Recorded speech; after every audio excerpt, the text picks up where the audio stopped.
commercial breaks filmed round the clock in London, New York and Hong Kong as three men gambled on which way the dollar would turn.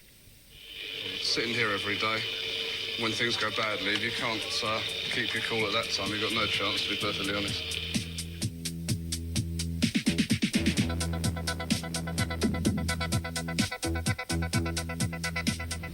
Richard Hill is one of a new breed of men around the City of London. Every day he can win or lose a fortune in a war of nerves against dedicated speculators like Ronnie Schlapfer in New York and William Wong, who plays the currency market from Hong Kong. One day in June, the three of them gambled $1,000 million. Who won?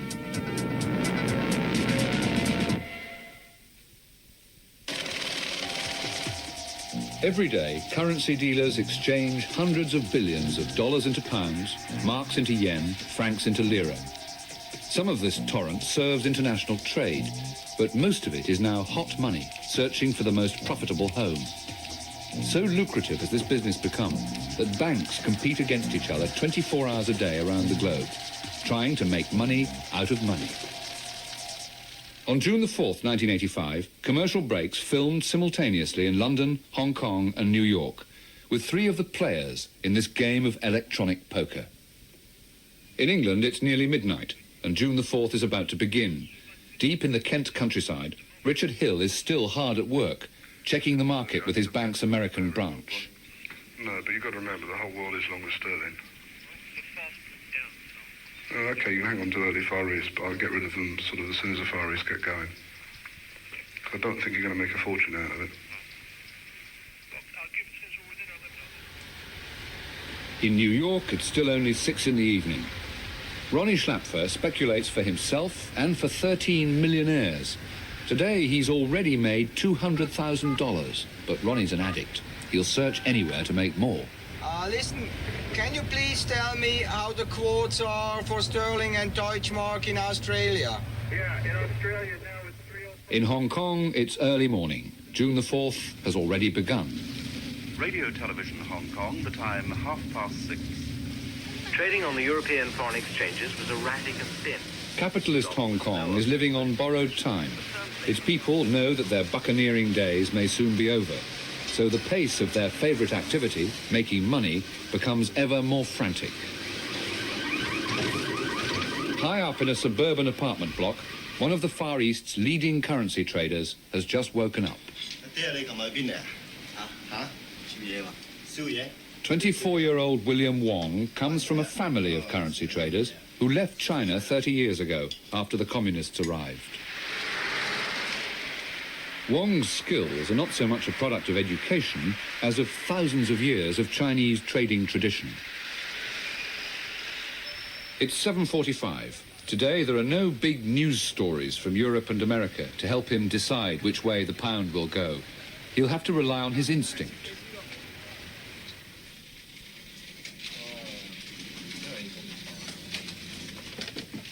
This morning, William's late. The pound is already rising. He must decide within minutes whether to jump on the bandwagon and buy some pounds in the hope that they'll go on going up. Morning. 128 now. Pay 15 from Australia. I need the offer. Oh my God. Surrounded by electronic gadgetry, William is taking the pulse of a market which, at this time of day, stretches from Singapore to Tokyo. William works for the American Chemical Bank, one of the largest banks in the world. Chemical is expanding fast in the currency market. Its dealers take huge risks, but they're well rewarded.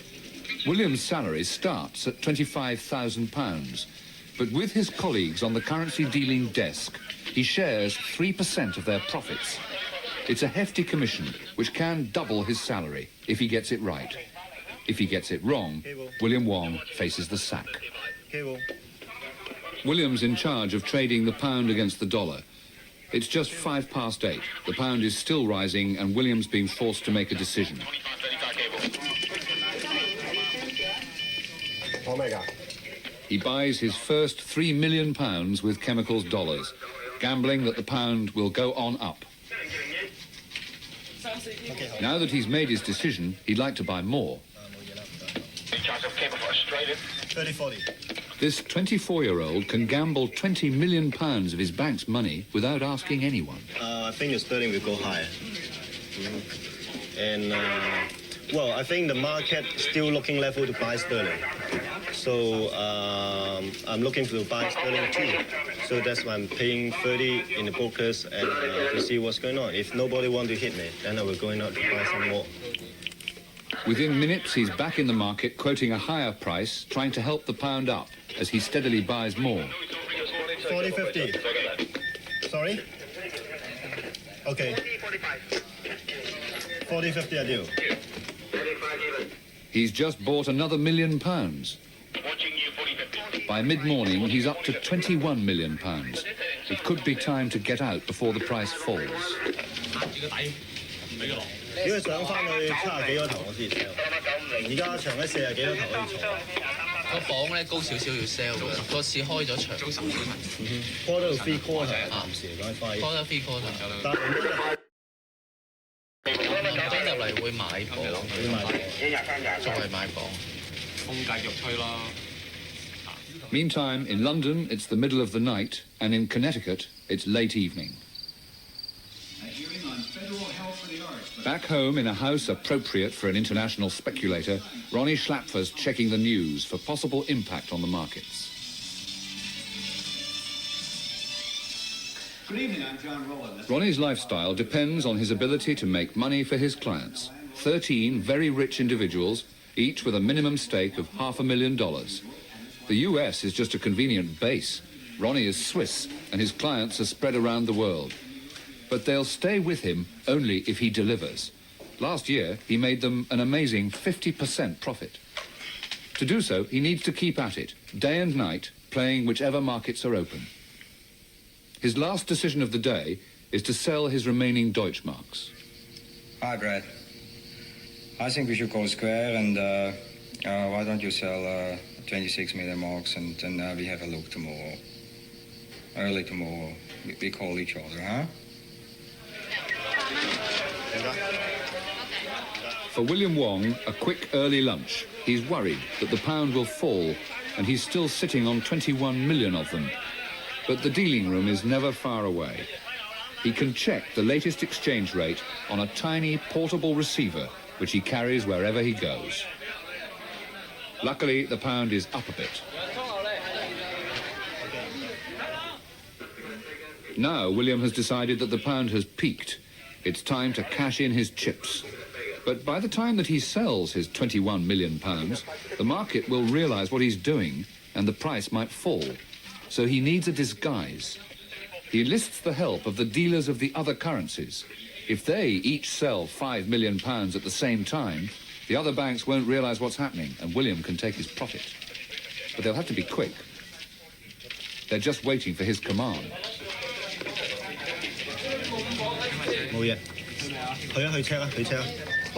A final check on the price.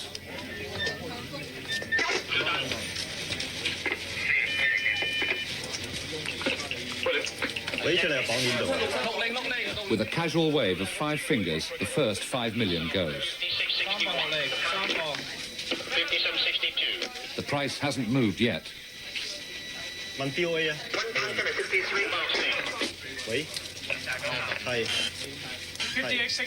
In quick succession, they sell £5 million, another 5 million, and a last 5 million.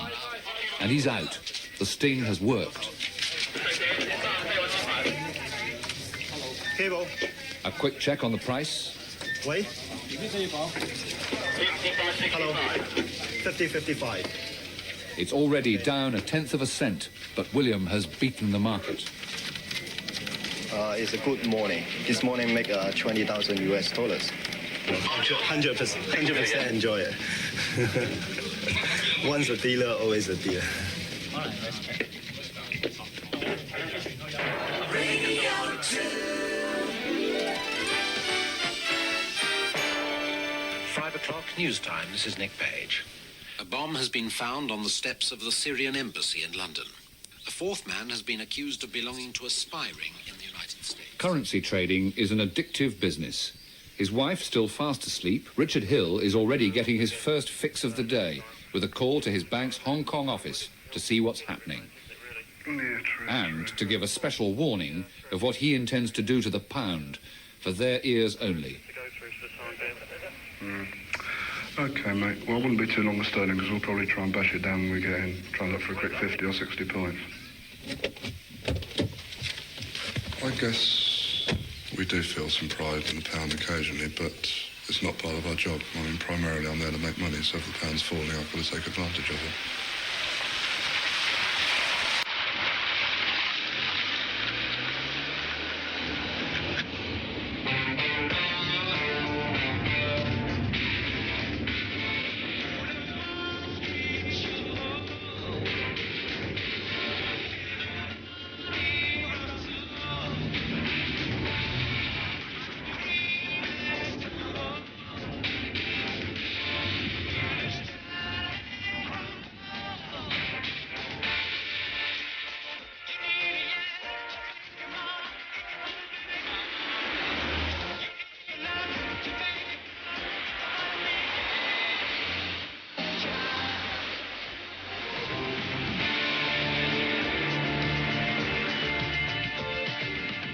It's 6:30, a time when no traditional city gent would be seen dead arriving at work.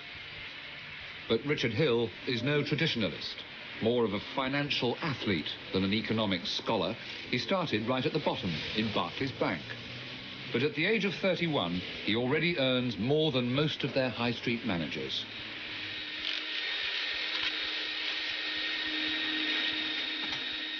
Hill likes to arrive early, to be ahead of the game.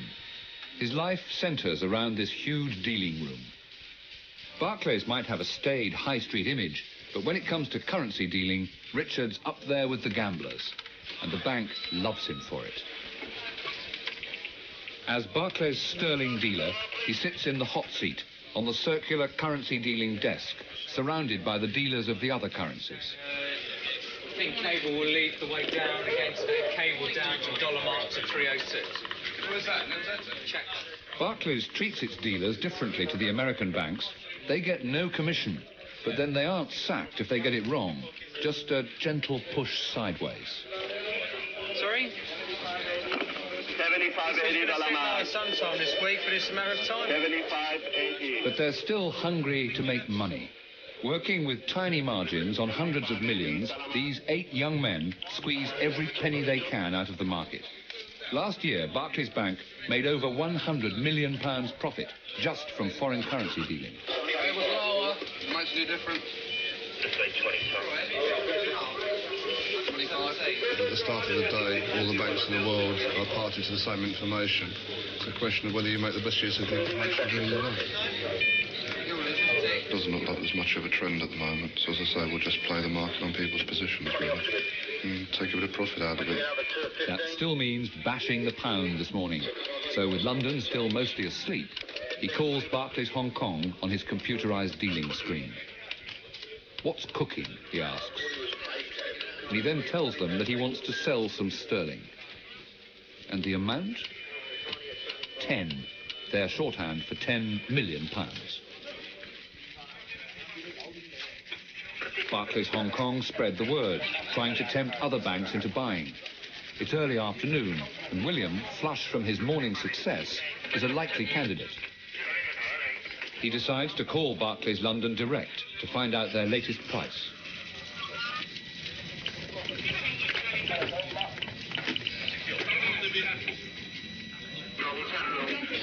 Cable, chemical, Hong Kong, 49.54. In London, Richard quotes a competitive price to tempt William into buying.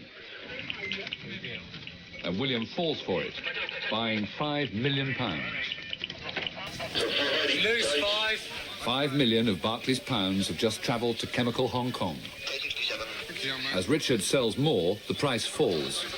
And within 10 minutes, it's down half a cent. The £5 million that William bought is now worth £20,000 less. In this small duel, Richard has scored.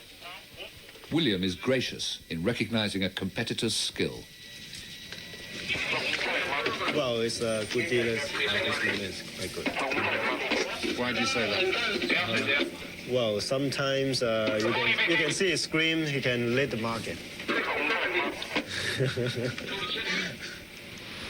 It's 8 o'clock in the morning in London and the world is quiet. No coups, no assassinations, no new crises to rock the currency markets.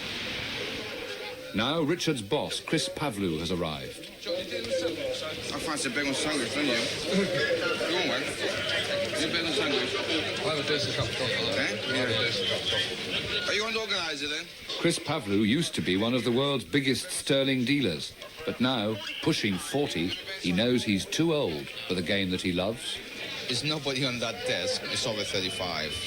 People start in the early 20s for about 10 years, and by the time they reach their very early 30s, they had about enough. As you can see now, the market is having a small breather, but the dealers cannot afford to lose their concentration for 1 minute. They started at 7 o'clock this morning. They're going to be here at 5 o'clock. And the market, whether it's quiet or busy, they've got to keep their adrenaline going. They've got to make sure the concentration is there, just in case the market decides to erupt.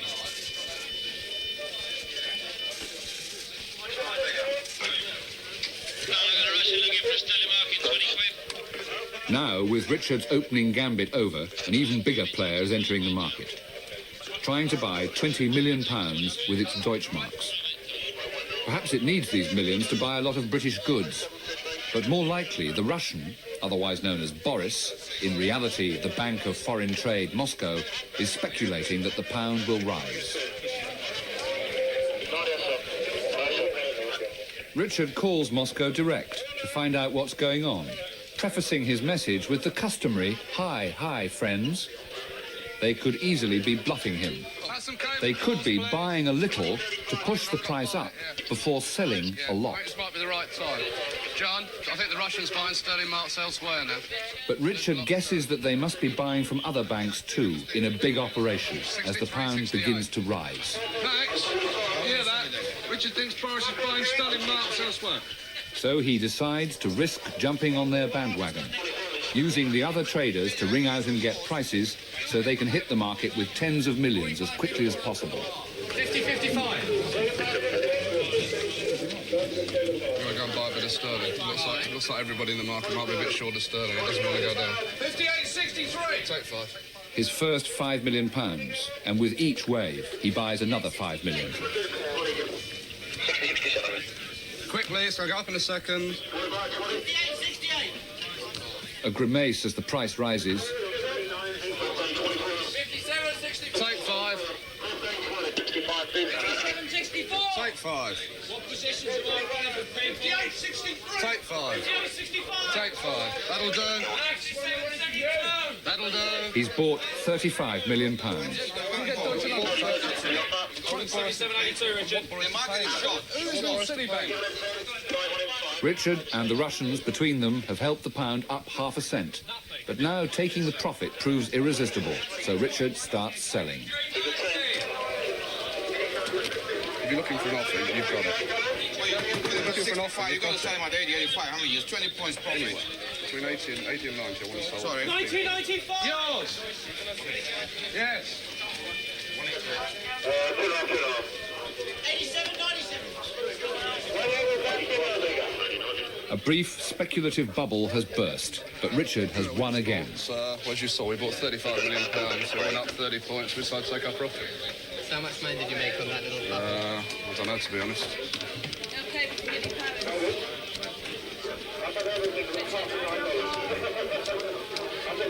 £75,000. How much? About £75,000. And that took you about half a minute. The price just Took about 3 minutes. 80.85. He's the best in the world because he has learned his trade the hard way. He started getting the sandwiches when he was in his early 20s, and he was kicked about by the other dealers, and he has no ego whatsoever. If he's wrong, he knows he's wrong, he will cut out, and he will say, I had enough, I'm not going to beat the market, and he's there to work for Barclays Bank, not for his ego. That's why he's so good.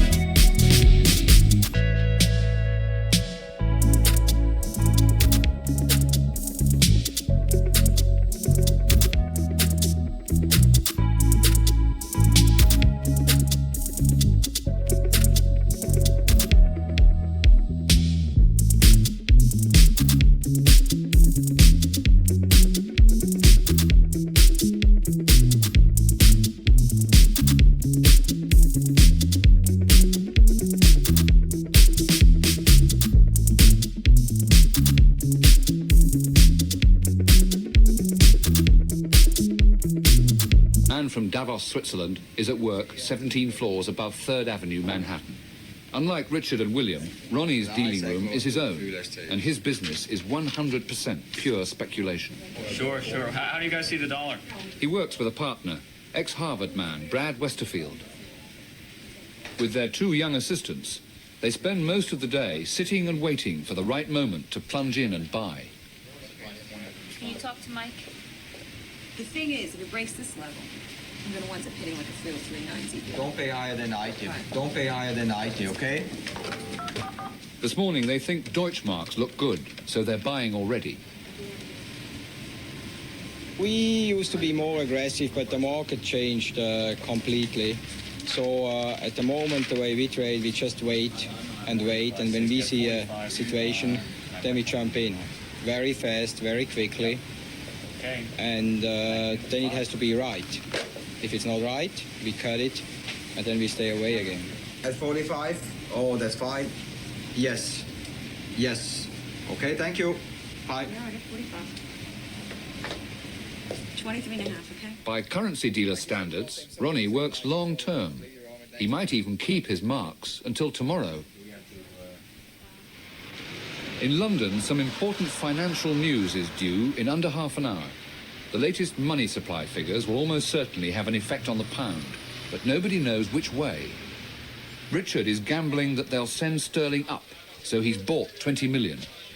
But now sterling is falling as other dealers place their bets. Yeah. It's just hovering just below my level at the moment, yeah. Do you want to cut out of it? I think I might cut it down a bit before the money supply figures, yeah. You're doing gambling on something you don't know about, to be honest.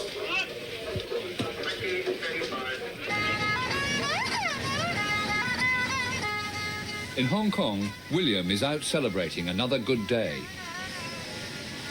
He only broke even in the afternoon, but he managed to hang on to his morning's profit. After buying and selling £120 million, he ended the day £20,000 up. But once a dealer, always a dealer.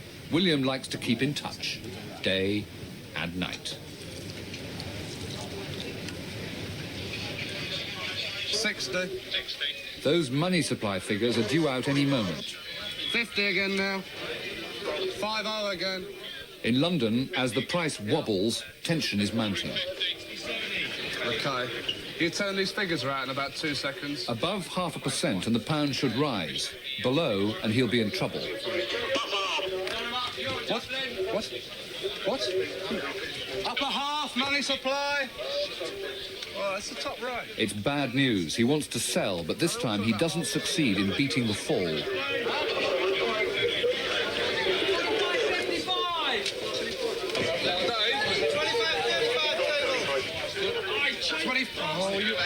25.30. You must have changed immediately, put the price in. Is that? 90!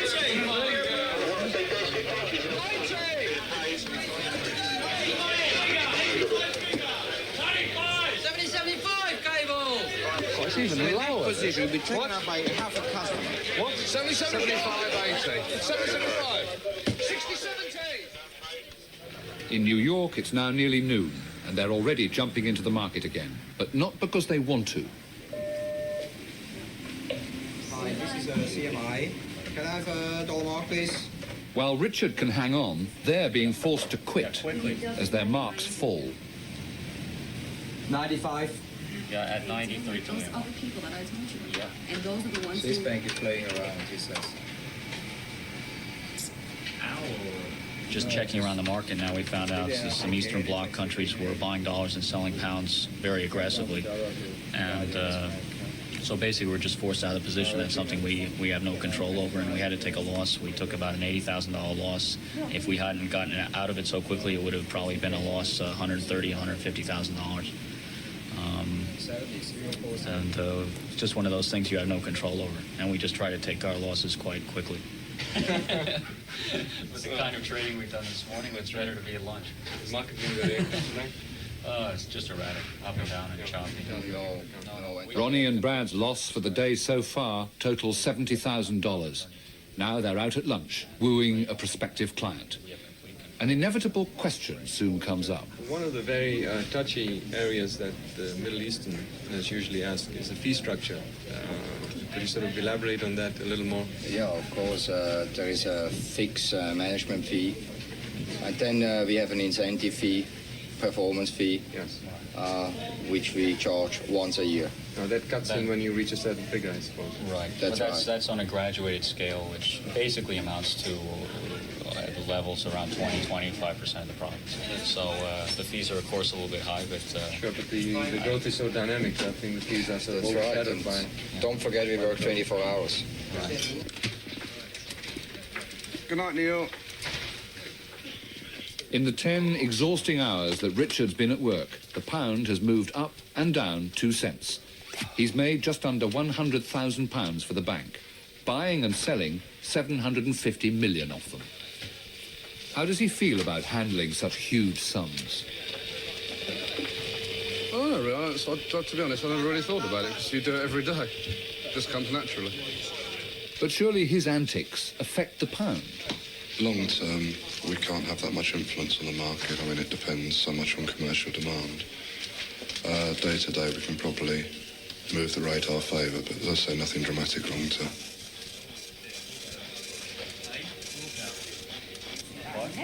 The guy is like unbelievable. I can't take it. I'm trying to help him. I'm telling him we were giving dollars elsewhere. It's funny. Oh, well, that was before you called me. Idiot. In New York, they're getting edgy. Did you leave a limit order? Talk to me at a rate. Did you leave anything, or you just told him to execute? Just do it. Do it. They want to sell marks, but they keep missing the moment. They should call out and ask a price.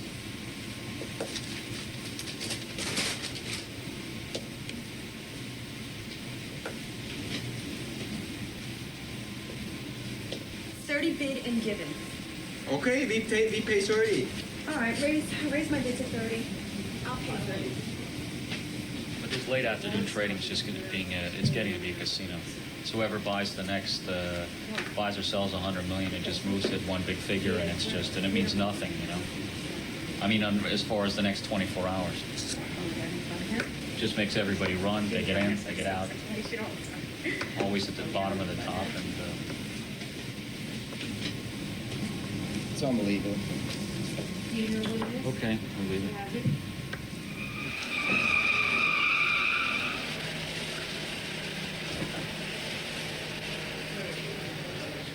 By the end of the day, Ronnie was lucky. The afternoon position with a loss turned to a profit, and he broke even. Ronnie, Richard and William, between them, made over £100,000 through this day, buying and selling more than $1 billion. They made some of that money from other dealers, but most of it comes from companies who need foreign exchange for investment and trade, and even from holidaymakers on their way abroad. The banks provide all of them with a good, busy marketplace, but by dealing so much with each other, they add to the speculative froth of what has become a very wild business. It's the price the world pays for a free market in money.